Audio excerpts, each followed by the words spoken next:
Hello and welcome to another episode of the CUFI Weekly. And this week I want to deviate a little bit from the norm over the last 2 years. Of course, the last 2 years the CUFI Weekly has been dominated by the war that Israel has been fighting against Hamas in Gaza and bringing the hostages back. But I wanted to talk today about Israel in the world.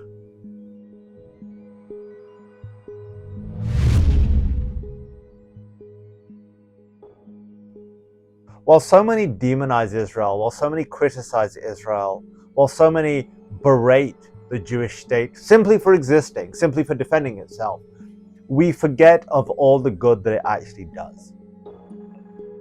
While Jamaica was devastated by Hurricane Melissa, Israel was there on the ground setting up a field hospital, sending its medical professionals. Remember, this is during a time of war that Israel still saw that Jamaica was in pain, that it was suffering, and it sent experts and medical staff to support it in the relief efforts.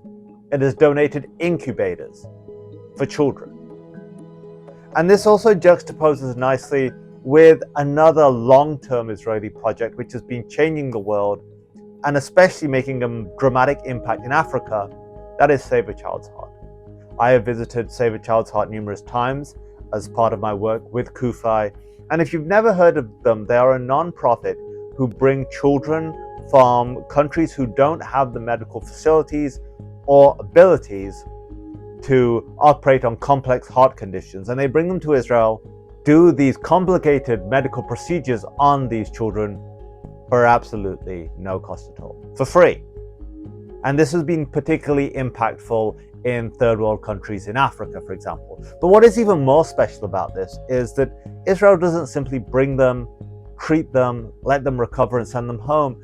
It is actively having scholarships for medical professionals in Africa to learn these techniques. This is Israel. This is the Jewish state changing the world. Hurricane Katrina, Israel was here and it sent aid and medical professionals. During the California wildfires, there are still Israeli experts there working to prevent and work to fight against the wildfires and do search and rescue. Israel has stood by America. And then of course people are going to say, well, we send aid to Israel, so why not? Firstly, that is military aid. It's spent in America. It's an investment. It's spent in creating jobs in Virginia and Washington State. So the money comes back to America and is creating jobs, and it is military aid.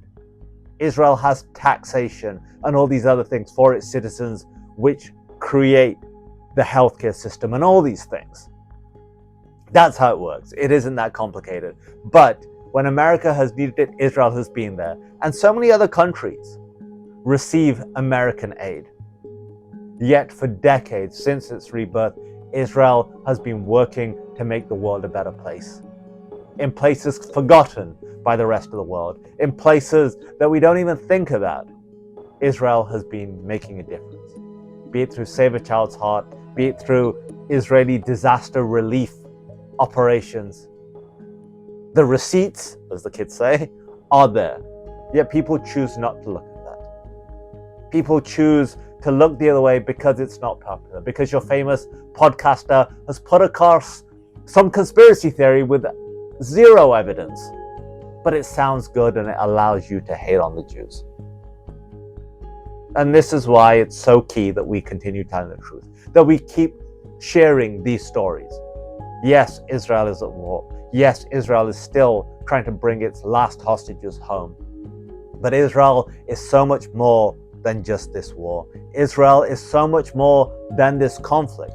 And Israel is so much more than its enemies. And we must remember to share that story because it's key. Because while the people in so many countries have forgotten what has happened in Jamaica, the devastation that Hurricane Melissa brought to Jamaica, Israel is there. Israel is making a difference.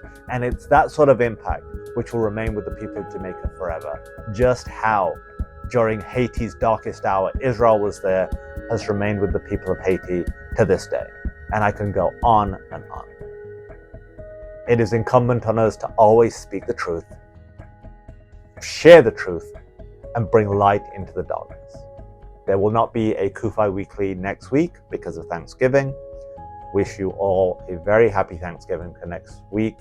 May it be peaceful, may it be a blessing, and may you be surrounded by your loved ones. This is Kasim Hafiz for the CUFI Weekly. For Zion's sake, do not remain silent. Thanks for checking out this episode. Be sure to like and subscribe so you get a notification every time a new episode hits. And if you want to check out some of our previous episodes, and we've got some really good ones, click on one of the thumbnails and that will take you right there. And finally, if you want to know more about CUFI and the work we do, go to cufi.org to check out all the resources we have available free to you.